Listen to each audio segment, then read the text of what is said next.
Angel. Hi, Natasha. Nice to meet you, Natasha. Too.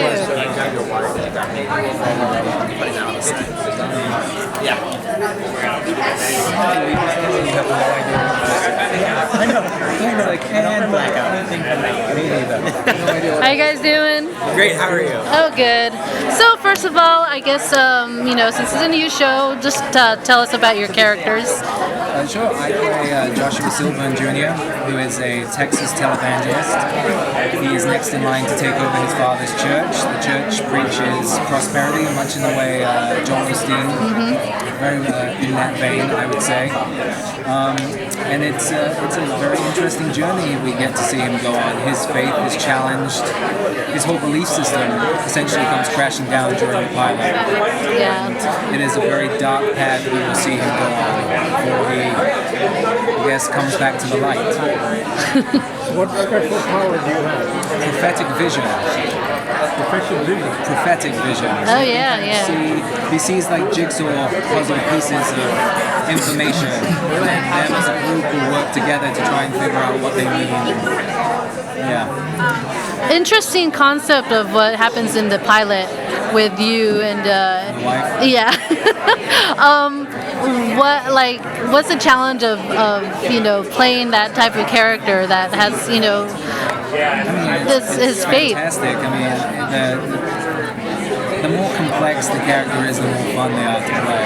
And the writing was so good, and they had come up with such great detailed backgrounds that a lot of the work was done for you. Sometimes a lot is left up to you, and the fact that we were given all these things, I mean, and that's a huge thing. When they first told me, I was like, he's gonna what?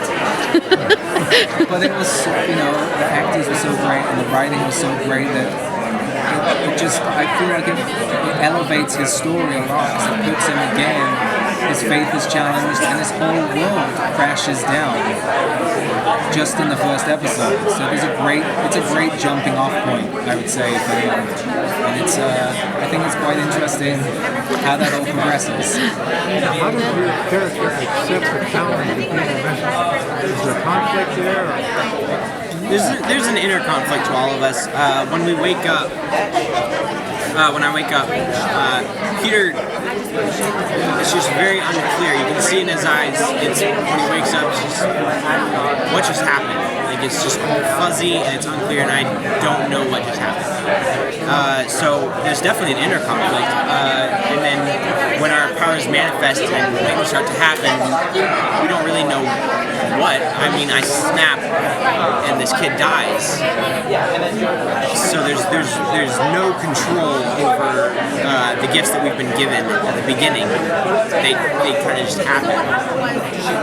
So there's that consequence with the strength that you have. There's consequences to each of the gifts that we encounter and that we have to overcome and work around and find our way past. I think that's what's great about the show is, they all are given this job to save the world from the impending apocalypse, but it comes, the gifts that they're given come with consequence. Their personal lives that were happening before they were given this destiny still come into play constantly throughout the first season.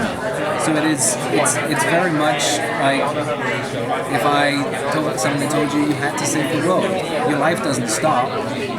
You still, you have to now, there's something else to put on top of the pile. You have to continue to negotiate, and I think that's what's great and keeps the show very grounded, is how much their personal lives still continue to develop throughout the season. What conflict does your character have with the other character? How do you interplay? Battles going on there? Get along right away? It's 5 people that have different belief systems and different backgrounds, so it's very much like, we take 5 people from this room and put them in a room and tell them to agree on one thing.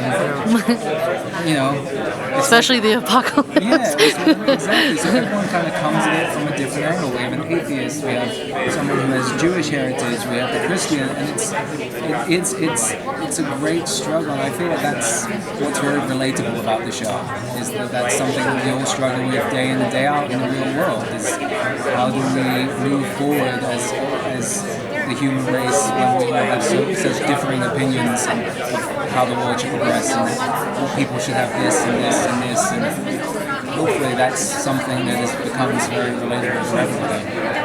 How does your character relate to the devil? What a televangelist, that's got to be Well, opposites.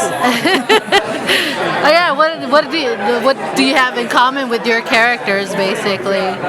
Passion, I would say. He has really great passion about what he believes in, and I think that's definitely where I came from when working on him and developing him, was that side. I mean, all the research I did, that was the one thing when I would watch these preachers, was just their passion. And, I would be watching these sermons and have a different belief system than them, but I'd be bawling at the end of like this 45 minutes because they were just so passionate and so inspiring. And it's, the idea that if we can find that common thread with us all, how much we could actually inspire rather than break each other down, like happens more often than not.